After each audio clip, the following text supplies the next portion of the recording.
ఈరోజు భారతీయ జనతా పార్టీ ఆధ్వర్యంలో ఏలేటి మహేశ్వర్ రెడ్డి గారి ఆధ్వర్యంలో రైతు దీక్ష జరగడం జరుగుతుంది.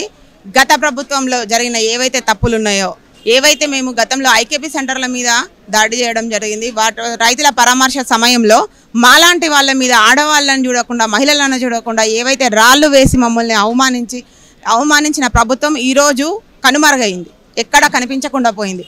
కానీ అలాంటి సిచ్యువేషన్, అలాంటి పరిస్థితే మళ్ళీ ఈ ప్రభుత్వం కూడా వచ్చింది. సరే, ఏదో వచ్చింది, బాగా చేస్తారేమో, రైతులకైనా న్యాయం చేస్తారేమో అని అనుకుంటున్న సందర్భంలో అలాంటి వాళ్ళందరికీ కూడా ఈరోజు రైతులకు చాలా అన్యాయం చేసిన పార్టీ ఏదైనా ఉంది అంటే ఈరోజు కాంగ్రెస్ పార్టీ. ఈరోజు చూసుకుంటే గతంలో లేని విధంగా రైతు ఆత్మహత్యలు జరుగుతున్నాయి.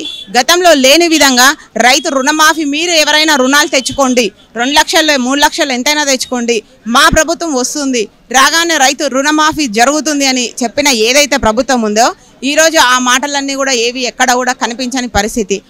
అదేవిధంగా ఈరోజు ఆ వడ్డీలు కట్టలేక ఏవైతే రుణాలు తెచ్చుకురో వాటికి ఇంట్రెస్ట్లు కట్టలేని పరిస్థితిలో రైతులు ఉన్నారు.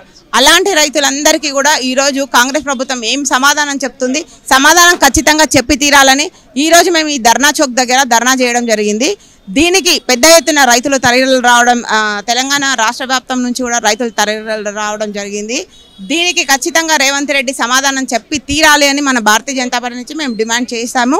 ఇంతకుముందు మా పెద్దలు ఎవరైతే ఉన్నారో వాళ్ళందరూ కూడా డిమాండ్ చేయడం జరిగింది. మేము కూడా మహిళల తరపు నుంచి మేము కూడా అడుగుతున్నాము.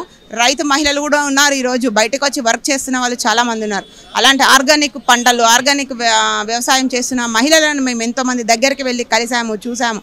అలాంటి వాళ్ళందరికీ కూడా సమాధానం చెప్పాల్సిన అవసరం, బాధ్యత రేవంత్ రెడ్డి పైన, ప్రభుత్వం పైన ఉంది.